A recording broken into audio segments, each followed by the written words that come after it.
A shark the size of a city bus, with a bite stronger than anything alive today, once ruled every ocean on the planet, and millions of people believe it never actually left. That shark is the Megalodon, and the question of whether it could still be out there, hiding in the deepest, least explored water on Earth, has fueled documentaries, viral videos, and a small flood of supposed sightings for years. Here is the strange part. Millions of people have already seen what looked like undeniable proof broadcast on television, and almost none of them ever learned where that footage really came from. By the end of this, you will know exactly how big Megalodon was, the evidence that proves what happened to it, and the true story behind the most famous piece of Megalodon footage ever aired. First, the scale, because it matters for everything that follows. Estimates place Megalodon at around 60 feet long, with some researchers arguing it could have reached closer to 80, built around jaws that could deliver one of the most powerful bites of any animal in history. It hunted whales, the same animals that are now the largest creatures on the planet, and it did so as the apex predator of its time. An animal like that does not simply vanish without a trace. And it didn't. It left a trace so large that it is, in a strange way, the very thing that proves it is gone. Here is the loop I promised. One type of evidence Megalodon left behind in almost unimaginable numbers, and that same evidence is exactly what proves it disappeared. Sharks shed their teeth constantly throughout their lives, and over millions of years, Megalodon left its teeth scattered across ocean floors worldwide. Those teeth are tough, and they fossilize well, which is why they are still found today. Sometimes the size of a human hand.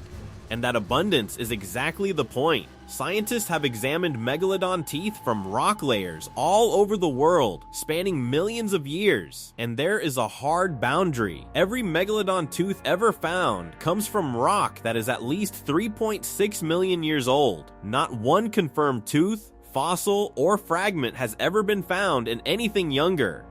If Megalodon were still alive, even occasionally, even rarely, after millions of years of leaving teeth absolutely everywhere, that pattern would not simply stop overnight. The fossil record does not show a creature that became rare. It shows a hard line, and then nothing. But the fossil record is the past.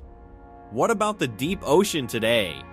This is where the idea of Megalodon hiding in the deep runs into a problem with Megalodon itself. Every piece of evidence about this animal points to it being a warm water hunter, thriving in the kind of shallow, temperate seas where its main prey, whales and large marine mammals, were abundant. The deep ocean is the opposite of that environment, permanently cold, and largely empty of the kind of large prey a 60-foot predator would need to survive. An animal that size has enormous energy demands. It cannot simply retreat to the cold deep and quietly sustain itself on whatever drifts by. The same biology that made Megalodon a dominant predator in warm, shallow seas is the biology that makes the deep ocean an unlikely refuge, not a hiding place.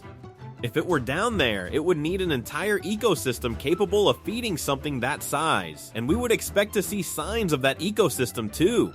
We don't. But even setting aside biology, there is a much more modern reason this animal could not stay hidden. Here is the loop I promised. If an animal this size still existed, there is a very modern reason we would already know.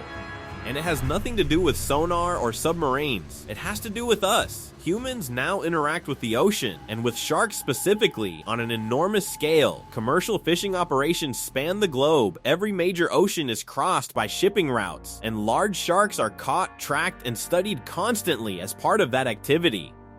A great white shark, already one of the ocean's largest predators, cannot avoid this kind of contact indefinitely, which is exactly how we have so much data on great whites. A predator more than twice that size, needing far more food, operating in the same ocean, would not be invisible to an industry that nets and tracks marine life at a global scale every single day. The absence of that contact, not one verified encounter, not one body, not one undeniable photograph, is itself a kind of evidence. Which brings us to the photograph that millions of people were told was exactly that. In 2013, a television special aired with a simple premise that a 67-foot Megalodon, nicknamed Submarine, was still alive and had attacked a boat off the coast of South Africa. It featured interviews with scientists investigating the attack, dramatic footage, and a single, striking image, fins breaking the surface near what appeared to be a military submarine.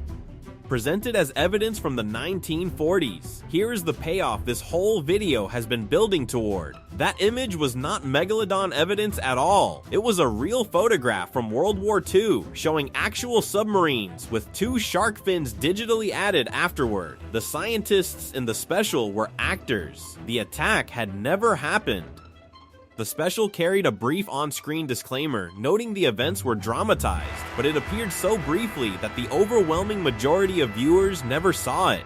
The special became the most watched program of its kind ever broadcast on that network, with nearly 5 million people tuning in, and to this day, search for that submarine Megalodon photo and you will still find it being shared as if it were real.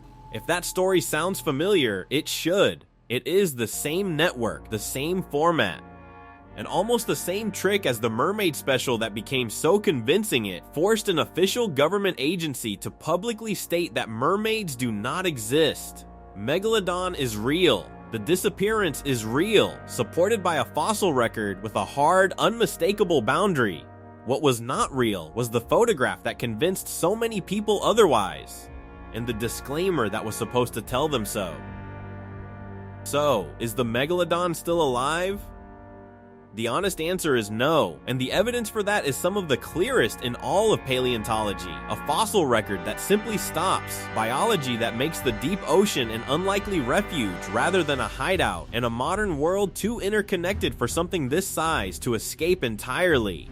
The mystery was never really about the shark. It was about how easily a single altered photograph, aired for a few hours one summer, could outlive the disclaimer meant to explain it and convince people for over a decade.